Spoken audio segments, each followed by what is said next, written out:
¿Qué tal? Bienvenidos a El Mundo que se avecina. Estamos con María Solano, que es doctora en periodismo, decana y profesora en la Facultad de Ciencias de la Comunicación y Humanidades de San Pablo CEU, en Madrid, ¿verdad? Y estamos tratando el tema de la comunicación y la nueva evangelización. María, bienvenida. Muchas gracias, Albert. Vamos un poco en este capítulo, esta semana, a ser como un poco más atrevidos, si te parece, ¿no? La anterior comentamos con el tema de la infoética y lo que era el pensamiento pues, políticamente correcto, ¿no? Como liberarnos de ese pensamiento único, que a lo mejor lo que nos hacía era, si no estabas ahí enfocando el tema interesante, bueno, pues a lo mejor una regañina del jefe del medio o que no tuvieses tanta audiencia, ¿no? Pero si te parece, le vamos a dar una vuelta más en este capítulo, ¿no? Porque está casi extendiéndose lo que se denomina la cultura de la cancelación, la cultura woke, ¿no?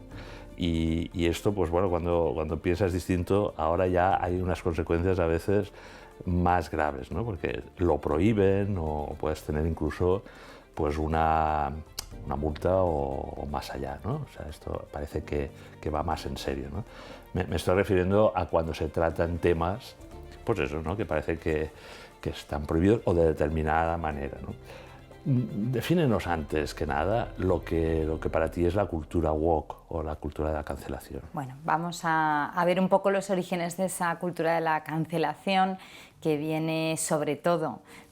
nos viene sobre todo de Estados Unidos y que puede tener un origen bien intencionado, pero el camino que toma es desviado, ¿no?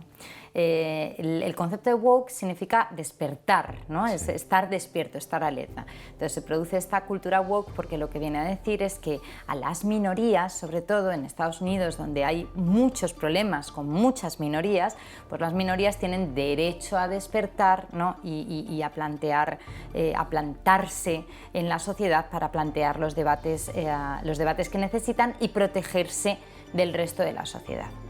Históricamente tiene un componente muy complicado porque a veces tenemos muy en alta estima la cultura americana, pero no debemos olvidar que la cultura americana, cuando llega al continente americano, muy a diferencia de la cultura española cuando llega con el descubrimiento, la cultura americana arrasa con todo lo que hay. O sea, hay un componente ahí muy complejo, sociológico, ideológico e histórico que está haciendo que ellos protejan a las minorías. Claro, en esa protección excesiva de las minorías empieza a ocurrir que lo que la minoría considera acaba cancelando lo que hay alrededor. Hace muy poco tiempo, Albert, apenas unos meses, hay una noticia que cualquiera de nuestros espectadores puede buscar, que es que la justicia americana ha prohibido que se siga manteniendo la discriminación positiva por razón de raza a las personas afroamericanas y de procedencia, lo que ellos llaman los latinos, ¿no? Sí. De procedencia iberoamericana.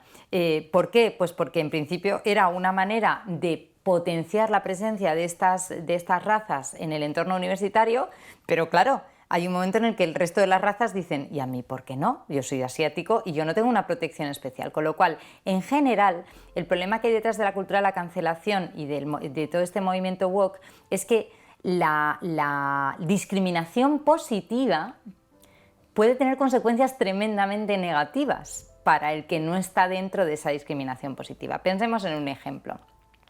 Discriminación positiva por ser mujer. Oye, yo tengo mucha suerte, Albert, la vida me ha dado muchísimas oportunidades laborales y muy jovencita yo ya era directora de una revista, decana. Para mí, gracias a Dios, estos puestos están conseguidos por mérito y capacidad y personas por encima de mí confiaron en mí para darme estas oportunidades. Me habría horrorizado ser una cuota. Eso es el problema de la discriminación positiva. Gracias a Dios, yo trabajo en sitios, en la Universidad de San Pablo, en Ediciones Palabra, en la que jamás habrían considerado que yo debo tener una discriminación positiva por ser mujer, porque de lo contrario no me habría fiado de si estoy en mi trabajo solo por el hecho de tener un cromosoma X que tú no tienes, o porque tengo mérito y capacidad. Ese es el concepto de la cultura de la cancelación, ¿no? Entonces, a partir de ahí, el problema que surge es que empiezan a desplazarse otras ideas que eran, por cierto, las más normalizadas en el sentido de extendidas, porque se considera que lo que están haciendo es enfrentarse a los otros. Te pongo un ejemplo muy banal, pero que se va a entender muy bien. Comedor de colegio, de instituto público americano. Entonces, dentro de esta cultura de la cancelación, en ese comedor, ya sabemos que los americanos no comen muy bien, normalmente tienen unos conceptos de nutrición que no son los más adecuados, pero y entonces resulta que en el comedor hay comida vegana, comida vegetariana, comida halal, comida kosher. Lo que no hay es comida normal. Perdón por la expresión normal y un poco la broma, pero creo que esta anécdota explica muy bien cuál es ese proceso en el que nos vemos expulsados. Ejemplo de cultura de la cancelación, todo el movimiento feminista de tercera generación que estamos viendo en este momento. ¿Por qué? Porque lejos de ser un reclamo para garantizar la igualdad de la mujer, que era muy necesaria y nuestras abuelas estarían orgullosísimas de ver lo que se ha experimentado en nuestras sociedades en los últimos años, lo que hace es que convierte al varón, porque sí, en un agresor permanente, ¿no? Lo culpabiliza de todo lo que le pasa a la mujer. Ese es un ejemplo muy bueno. Voy a ser polémico, no sé si tendremos algún problemilla o no, ¿no? Más allá de algunos temas que se nos vienen a la mente en estos momentos, hemos vivido una crisis de salud importante, ¿no? Y bueno, todo ha sido pues, bueno, urgencias, falta de experiencia, supongo, de las políticas de salud, ¿no? Pero a mí me ha chocado, ¿no?, la cancelación de un espíritu crítico de los científicos, de los médicos, ¿no?, frente a opiniones que eran tachadas rápidamente de conspiranoicas, negacionistas, y se prohibían en los medios, cuando yo creo que la ciencia siempre ha avanzado porque hay alguien que bueno, plantea una idea que supongo la comunidad científica inicialmente la rechaza, pero en el método científico no ha habido prohibición. Sí, vale, a lo mejor no le dan el premio Nobel a la primera, pero algunos han acabado con el premio Nobel, ¿no?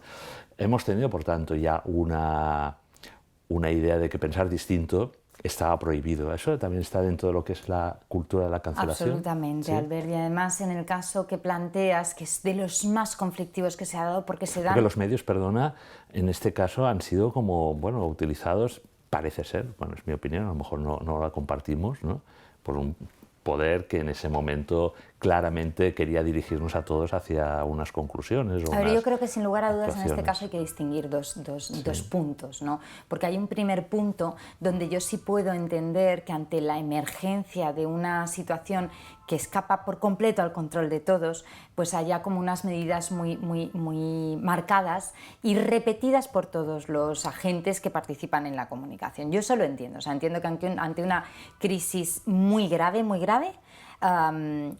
todos los gobiernos, de hecho, en realidad ahí sí que hay una actuación como muy paralela de todos los gobiernos que actuaron por igual, ¿no? Bueno, pues cerremos, controlemos, porque no se sabe a lo que se está enfrentando. Lo que efectivamente, Albert, es muy interesante que planteas es que pasado esa primera ola, y además literal que lo llamábamos ola, ¿verdad? Sí, pasada esa primera ola donde los médicos empiezan a aprender, los científicos empiezan a ser capaces de investigar, donde se descubre la verdadera trascendencia del virus, donde se empiezan a vislumbrar las consecuencias de los encierros, por ejemplo, que ha sido, pues España ha sido uno de los países que más ha utilizado ese mecanismo de actuación, cuando en otros países de nuestro entorno prácticamente no ha habido confinamientos y sin embargo los resultados han sido mejores que los nuestros, ¿no? Entonces ahí es donde tiene que abrirse el debate. O sea, yo entiendo que en la pandemia haya un momento cero, si queremos, de explosión de esta enfermedad totalmente desconocida, donde lo que hay es un temor tan grande que tenemos que frenarlo todo, que son aquellos primeros 15 días de confinamiento que prácticamente ni recordamos. Sabía nada, sí. Pero efectivamente hay un momento en el que debemos permitir que el debate sea fluido y real y sincero, porque no hay si en muchísimas circunstancias de la vida nos es muy difícil conocer por completo la verdad, no es que la verdad no exista, es que nos es difícil conocerla, más aún en una circunstancia tan desconocida, tan ignota para nosotros como era esta, donde ni siquiera la ciencia era capaz de hacerse cargo. Por tanto, hemos puesto un ejemplo polémico de silenciación o cancelación de voces críticas frente a lo mejor la política de salud, no hablamos del tema clave, sino ¿Sí? de las medidas, ¿no? Lo hemos vivido en primera persona, pero te pongo otro ejemplo, ¿no? Tal vez polémico, que es, bueno, no sé, desde el punto de vista cristiano, pues tenemos la consideración que la naturaleza humana, pues cuando nos referimos a hombre y cuando el Génesis se refiere a hombre, se refiere a varón y mujer. Muy bien. Sabemos que en este momento incluso pues podría ser casi delito de odio dar una clase, un sermón aquí, ¿no? A hablar de determinados temas con un respeto máximo, ¿no? Hacia las personas, pero sobre la idea o la ideología de género, en este caso, ¿no?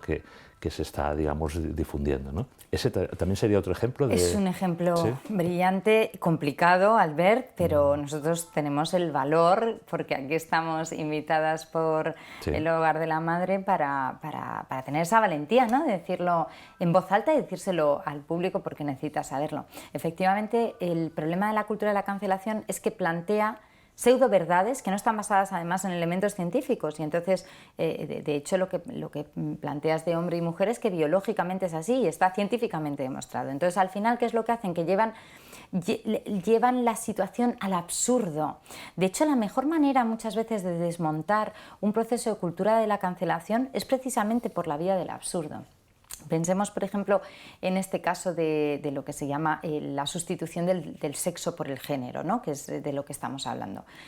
Al final se producen situaciones tan absurdas como que llegado a un punto, porque una persona, y desde el absoluto respeto al ver, como bien decías, las personas la persona puede estar sintiendo lo que sienta y nosotros no podemos hacer otra cosa que no sea respetar y rezar por ello. Hablamos de la ideología. Pero desde el absoluto respeto a una persona que, nacido varón y con todas y cada una de las células de su cuerpo diciendo a gritos tengo cromosomas X e Y, o sea, es biología pura y dura, tengo cromosomas X e Y, bueno, él decide que se siente mujer, pide ser tratado como mujer, llega un momento en su vida en el que tiene un problema de próstata, no puede ir al ginecólogo. Sí. Será el urólogo el que tenga que tratarlo. Entonces, hay ocasiones en las que esta cultura de la cancelación se ha pasado tanto de vuelta que está, creo, por ser optimista, ser positiva respecto a la sociedad que estamos viviendo, que ha llegado un momento en el que esa sociedad pendular se ha pasado tanto de vuelta que estamos volviendo a los otro extremo. Te cuento, por ejemplo, en el tema de la cultura de la cancelación, en Estados Unidos, que es el lugar originario, es curioso cómo ellos fueron los primeros que abogaban siempre, ¿no? porque el transgender pudiera sentirse absolutamente involucrado en todas aquellas cuestiones que se definieran respecto a su sentimiento de género y ha pasado una cosa muy curiosa. Fue un caso muy sonado y por sonado ha hecho bien en la sociedad. Es el de un nadador. Hay un punto previo que hay que decir, que es que en América es muy importante ser muy bueno en deportes porque en muchas ocasiones eso es lo que te garantiza tener una beca para poder estudiar en la universidad, con lo cual para las familias esta cuestión del deporte es prioritaria, va muchísimo más allá. La gente se piensa, ¿son muy deportistas? No, son muy deportistas porque les va literalmente la vida académica en ello, ¿no? Entonces aparece este chico nadador que no era muy bueno en la competición, andaba en el 400 y pico y bueno, pues eso le garantizaba una serie de becas universitarias, pero evidentemente su posición no era muy buena y entonces este nadador pasa por un proceso de transición y se vuelve nadadora, siguiendo unos protocolos que establecen las autoridades deportivas americanas. Tiene que esperar un tiempo para volver a competir. Vuelve a competir, ahora en calidad de mujer. Claro, compite en calidad de mujer después de haber desarrollado como varón pues 1,90 m y tantos, la musculatura, todas las diferencias que hombre y mujer tienen por su naturaleza. Cuando llega a la competición femenina, arrasa. Claro. Arrasa, deja a las chicas a muchos segundos de distancia. Y entonces lo que de repente era una cuestión de cultura de la cancelación ideológica y de cultura woke, se convierte para los padres en algo muchísimo más banal. Es que mi hija no va a poder ir a la universidad porque este señor, convertido en señora, ha ganado su plaza. Y de repente abren los ojos muchas personas que se dan cuenta de que se está yendo contra la naturaleza en un elemento que no puede aceptarse. Fíjate, María, que estamos hablando de que pensar distinto, ¿no?, y comunicar distinto llegue a estar prohibido, ¿eh? No estamos hablando de otra cosa. Yo creo que en una sociedad democrática y plural esas opiniones también se pueden verter y no tienen por qué ser delito de odio, ¿no? Venga, vamos más allá, ¿no? Tú eres redactora, creo, ¿no?, de la revista Hacer Familia, ¿sí? Claro, y tienes una línea editorial, tienes un concepto como católica de familia y bueno, también ya sabes, ¿no? O sea, tenemos casi, pues eso, leyes de reconocimiento de familias distintas, ¿no?, de modelos de familia distintos, ¿no? ¿Cómo lo lleváis? ¿Cómo lo hacéis para que no se os cancelen, ¿no?, y que ya no es pensar distinto, sino pensar como siempre, ¿verdad?, de una forma tradicional, ¿no?, la familia, hombre, mujer, hijos, etcétera, no se os echen encima para decir, oye, estáis tratando solo un tipo de familia? Pues efectivamente el papel de directora de la revista Hacer Familia no es sencillo en estos tiempos. Cuando la revista nació, la sociedad española a la que había dirigida era tremendamente más homogénea. Ojo que ya cuando nace la revista Hacer Familia empieza a despuntar, empiezan a notarse cambios en esa sociedad. Pero ciertamente hay que tener muchas veces el valor de no dejarse llevar, no dejarse arrastrar, ¿no? Hay pequeños ejemplos. Te voy a poner uno que te va a parecer muy llamativo y que esto ocurre mucho en periodismo. Mira, hay una ley que es la llamada Ley de Violencia de Género. Yo no uso la expresión violencia de género porque el género se refiere a las palabras, no a las personas, ¿no?, realmente. Entonces, es más, creo que es más inclusivo hablar de ley de violencia doméstica, porque en realidad lo que trata esa ley de proteger es aquellos casos de agresión que se producen en el entorno del hogar, en el entorno de la cercanía y la proximidad. Es decir, si un señor en la calle mata a una señora a la que no conoce de nada, nunca sería violencia de género. Sin embargo, ha habido género entre medias, ¿no?, si lo que queremos llegar a mirar así. O sea, para que sea ley de violencia de género, tal como la llaman, en realidad lo que hay es un entorno del hogar. Entonces, bueno, pues a mí, como no me gusta utilizar ese término, prefiero utilizar este otro. Pero ¿qué es lo que pasa? Que los sistemas, tú que sabes muchísimo de esto, Albert, los sistemas funcionan como funcionan. Y entonces en una ocasión me comentan, mira, es que cuando tú escribes una noticia y no utilizas el término violencia de género, como ese es el término que por posicionamiento SEO-SEM, es decir, por cómo se posicionan los buscadores de noticias y en los navegadores, como ese es el término más utilizado, dejas de aparecer. Y entonces... Es una especie de cancelación. Es una especie de cancelación, es una forma de cancelación algorítmica. Total. Es que el algoritmo tiene mucho que ver con la cancelación, muchísimo que ver con la cancelación. Al final los algoritmos no son entes puros matemáticos, sino que son... Hay sesgos. Claro, tienen un montón de sesgos que están además controlados desde instancias superiores que pueden tomar decisiones muy marcadas para nosotros. Y entonces, ¿qué tenemos que hacer nosotros? Que al final estamos aquí en este programa de televisión hablando con esta audiencia tan maravillosa que tenemos y dando trucos de qué podemos hacer. Bueno, pues tendremos que ser astutos como serpientes. Y entonces, ¿qué es lo que yo hago? Que escribo un artículo en el que pongo se ha producido otro caso de violencia doméstica, la mal llamada violencia de género. Usted ya tiene el término en el texto, con lo cual el buscador lo encontrará, pero yo ya he aplicado ese correctivo que considero que es necesario para que se entienda la naturaleza de esta situación. Pues bueno, estás haciendo mucho énfasis y yo creo que tiene mucho que ver, ¿no?, con los términos, ¿no?, con los conceptos, ¿no?, porque también está violencia machista, es decir, que por ejemplo, en transhumanismo pues se habla de mejoramiento humano, o sea, son términos que van calando y que tienen un componente ideológico, pero que, bueno, se imponen, cancela a otros, ¿verdad?, en esta cultura, o prohíbe incluso utilizar otros. Y ya estamos viendo estos días, ¿no?, también son bajo el concepto de los términos, pues hay auténticas batallas culturales, batallas ideológicas para posicionar, ya no en el algoritmo, sino en el debate público, político, ¿no?, en las elecciones, o que sea, un término concreto para no utilizar otro, ¿no? Es importante, por tanto, los términos, los conceptos. Es que el juego del eufemismo es gravísimo. En Estados Unidos, cuando empieza todo el tema del aborto, que por cierto, bueno, pues después también tiene otros términos ahora, claro, ¿no? La interrupción voluntaria del embarazo. Fíjate, ¿no? Interrupción voluntaria del embarazo o la muerte digna. Es uno de los términos más eufemísticos que hay, porque un interruptor en una pared, sí, el interruptor hace que la luz pase o no pase, pase o no pase, es decir, que puedo volverlo a encender. Como si el embarazo pudiera recuperarse una vez abortado el niño. Es terrorífico. Voluntaria. ¿Voluntaria de la voluntad de quién? Del niño. Desde luego de la madre, pero no del niño. Y del embarazo, no hablan de la palabra aborto, que es negativa, sino de embarazo.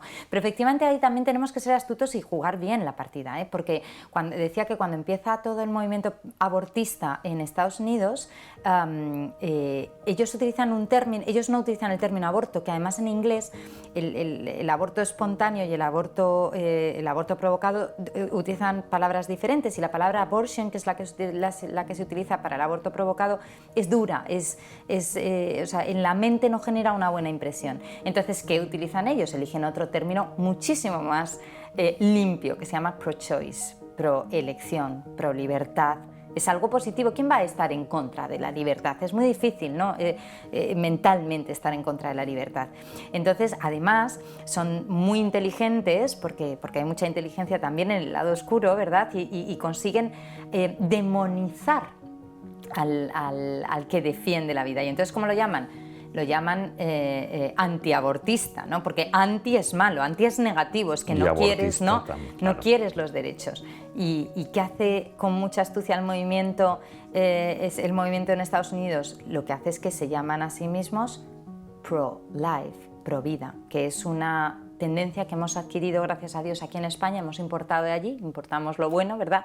Y entonces nos hemos convertido en pro-vida, que es muchísimo mejor. O sea, yo no estoy criticando, no te critico a ti, yo lo que defiendo es la vida de los tuyos, ¿no? Defiendo la vida de la sociedad. No, y la estrategia, por ejemplo, pues muchas asociaciones pro vida hacen énfasis en cómo se ayuda a las madres a llevar adelante ese embarazo, ¿no? Y por tanto también como misión de algunas de las asociaciones, pues está eso, ¿no? Es decir, vamos a poner el énfasis en que no estamos simplemente diciendo no y te dejamos a ti ahí, porque claro, después viene aquello, bueno, pero tú no sabes las circunstancias, bueno, pues hay muchos casos de ayuda, ¿no? Pero también pasa con los cuidados paliativos, ¿verdad? O sea, no es solo la muerte digna es el concepto bonito, ¿no? Los anti-eutanasia, ¿no? No sé si el término sería este. Yo creo que también muchos grupos que están trabajando esto dicen, bueno, no, es que queremos aumentar todos los recursos, la información sobre los cuidados paliativos. O sea, que ahí hay una estrategia comunicativa. Muy importante, porque en el fondo lo que hace la cultura de la cancelación es llevarnos a la falacia del falso dilema. Exacto. Plantea un falso dilema que realmente no existe, porque lo que hace es que obvia otras opciones. Entonces, si nos plantea... Las oculta, además. Las oculta. Por ejemplo, no en el caso de la eutanasia es clarísimo. La ley de eutanasia que tenemos en España, pionera, horrorosa, porque sabemos por otros países que ya tienen ley de la eutanasia que es una pendiente deslizante imparable y que acaba en el suicidio aceptado por la sociedad, porque realmente ha acabado en eso. En el caso de la ley de la eutanasia, ¿qué es lo que se ha hecho? Legislar sobre la ley de la eutanasia sin legislar sobre los cuidados paliativos, con lo cual la opción es o sufres o eutanasia. No existe una idea de cuidado de la persona. Por supuestísimo, lo que vamos haciendo es que a través, lo hemos hablado en otros capítulos, Albert, a través de numerosos elementos comunicativos voy lanzando la idea de que aquella persona que está enferma, desvalida o que no es útil a la sociedad, ¿verdad?, ha dejado de tener dignidad, ha dejado de merecer del vivir. Descarte, ¿no? La cultura del descarte. Entonces yo primero establezco la cultura del descarte, perdón, sí. Y luego te doy la oportunidad de la eutanasia que vas a desear, porque ¿cómo vas a querer estar en este estado de condición? Claro. La cultura del descarte, que mencionas la palabra obsoleto, es que hablamos de la cultura del descarte porque descartamos un móvil mucho antes de tiempo, descartamos un coche mucho antes de que empiece a fallar, descartamos una ropa porque tiene un pequeño descosido. Entonces, esa cultura que es generalizada la llevamos después a este caso... las personas. A las personas, y entonces lo planteamos como un falso dilema. No es vivir sufriendo o morir. Es vivir querido y cuidado, aceptar, por cierto, una parte del sufrimiento que forma parte de la vida, porque tengo toda mi dignidad, incluso aunque haya dejado de ser útil, perdona el uso de comillas, útil a la sociedad, porque ya no produzco, pero realmente esta es la situación. Tenemos que pensar que esto también lo podemos llevar al extremo, ¿no? Si cerramos los ojos un momento y estamos en una escena ante un grupo de médicos y entonces un médico entra y dice no sé qué hacer con el paciente que tengo porque no estoy siendo capaz de mejorar sus condiciones de vida, no se comunica con nosotros, no razona, no nos está diciendo lo que le pasa, no nos ayuda, creemos que no podemos realmente ayudar a paliar su sufrimiento, creemos que es muchísimo mejor ayudarle a descansar ya. Y entonces la gente dice, sí, por favor, una persona mayor debería ya descansar, ha vivido su vida. Y entonces el médico dice, no, es un bebé de 6 meses, pero es que no comunica, no nos dice nada, está indefenso, no se vale por sí mismo. ¿Creéis realmente que merece la pena seguir trabajando por esto?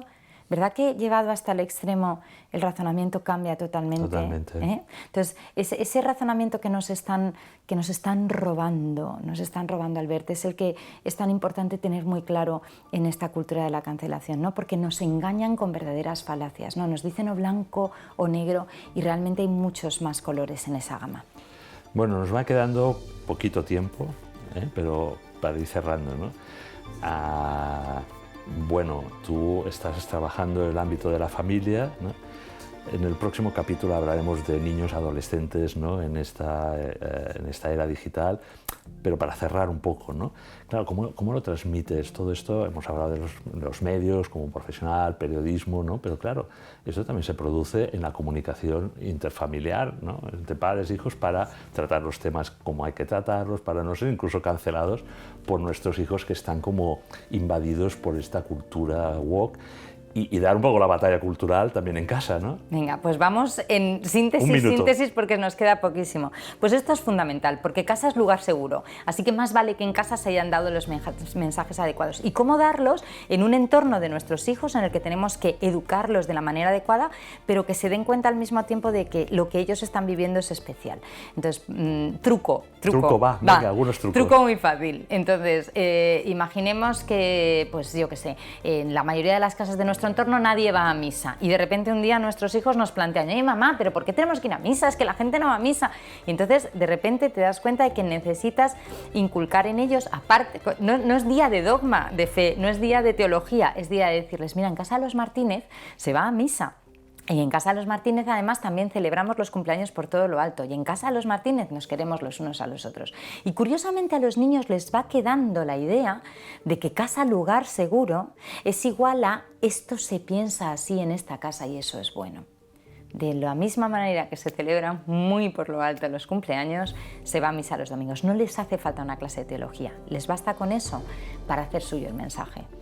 María, comunicas tan bien, que estoy tan contento de que estés entre nosotros. Muchísimas gracias, y estoy Albert. convencidísimo que los que nos están escuchando y viendo, comunicas muy bien, María. Te felicito por tu aportación en los capítulos y por lo tanto te invito a la próxima semana para seguir con el tema, ¿no? Porque vamos a hablar de inmigrantes, nativos y huérfanos digitales. Ya dices alguna pincelada, pero si te parece, pues bueno, la semana que viene te esperamos aquí. Venga, muchas gracias, Albert. Muchas gracias a todos.